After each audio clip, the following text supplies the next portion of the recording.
আসসালামু আলাইকুম। আমি মোহাম্মদ মহিম হাসান। আমি আজকে তোমাদের রাইট ফর্ম ভার্ব নিয়ে কথা বলবো। আমরা রাইট ফর্ম ভার্বের দুটো সূত্র লিখে রেখেছি, সেটা নিয়ে আমরা কথা বলবো। শুরুতে আমরা দেখব রুল 4। সেন্টেন্সের ভেতরে যদি is, every, everybody, everyone, somebody, someone, anybody, anyone, anything, everything, either, many, A, who, what, hot ever ইত্যাদি প্রভৃতি যদি থাকে, তাহলে সেন্টেন্স আকারে ব্যবহৃত হলে এগুলোর পর ভার্বটা সবসময় সিঙ্গুলার হবে। সেন্টেন্সের ভেতরে যদি is, every, everybody, everyone, somebody, someone, anyone, anybody, anything, everything, either, many, A, who, what, what ever প্রভৃতি সাবজেক্টের আকারে যদি ব্যবহৃত হয়, এগুলোর পূর্বে সবসময় ভার্বটা সিঙ্গুলার হবে। আমরা বোর্ডে 3টা সেন্টেন্স লিখে রেখেছি, সেটা নিয়ে তোমাদের সাথে কথা বলবো। শুরুতে আমরা লিখিয়ে রেখেছি এভরিবডি হ্যাভ এ পেন। আমরা বন্ধনীর ভেতরে খেয়াল করতেছি যে হ্যাভ আছে, আমাকে এখানে রাইট ফর্ম ভার্ব পরিবর্তন করতে হবে।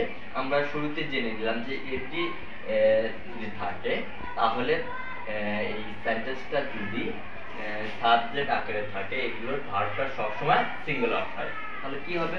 এভরি হ্যাজ এ পেন, এই সেন্টেন্সটা হবে এভরি হ্যাজ এ পেন।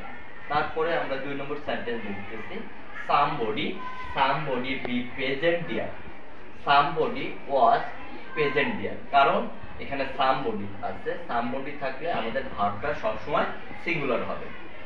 আমরা সেন্টেন্সের মধ্যে 3 নম্বর সেন্টেন্সে দেখতে পাচ্ছি যে হু বি কামিং। এখানেও সেন্টেন্সের ভেতরে হু আছে, এরপর কারণে ভার্বটা সবসময় সিঙ্গুলার হবে। এরপর আমরা রুল নম্বর 5 এ লিখে রেখেছি কোন বাক্যে one of, each of, none of ইত্যাদি পরে নাউনটি প্লুরাল হলে ভার্বটি সবসময় সিঙ্গুলার হয়। কোন বাক্যে one of, each of, none of ইত্যাদি পর নাউনটি সিঙ্গুলার হলে ভার্বটা সবসময় প্লুরাল হলে ভার্বটা সবসময় সিঙ্গুলার হয়। যেমন one of the boys be absent. এখানে বয়েজ দেখো ওয়ান অফ সেন্টেন্সের শুরুতে আছে, যার কারণে এখানে ভার্বটা সিঙ্গুলার হবে। তাহলে অ্যানসার হবে কি? One of the boys is absent.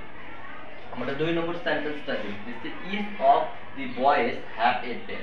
সেন্টেন্সের ভিতরে ইজ অফ আছে, এই ইজ অফ থাকার কারণে ভার্বটা সবসময় কি হবে? সিঙ্গুলার হবে। তাহলে অ্যানসার হবে each of the boys has a pen. 3 নম্বরে আমরা সেন্টেন্স দেখতে পাচ্ছি নান অফ মাই ফ্রেন্ড। এই যে সেন্টেন্সের শুরুতে নান অফ আছে, এর কারণে ভার্বটা সবসময় সিঙ্গুলার হবে। এখানে আর আছে, none of my friend are dear. সেন্টেন্সটা হবে none of my friend is dear. এইভাবে তোমরা বাসায় বেশি বেশি চর্চা করবা। আর আজকে আমরা একটু তোমাদের হোমওয়ার্ক দেব।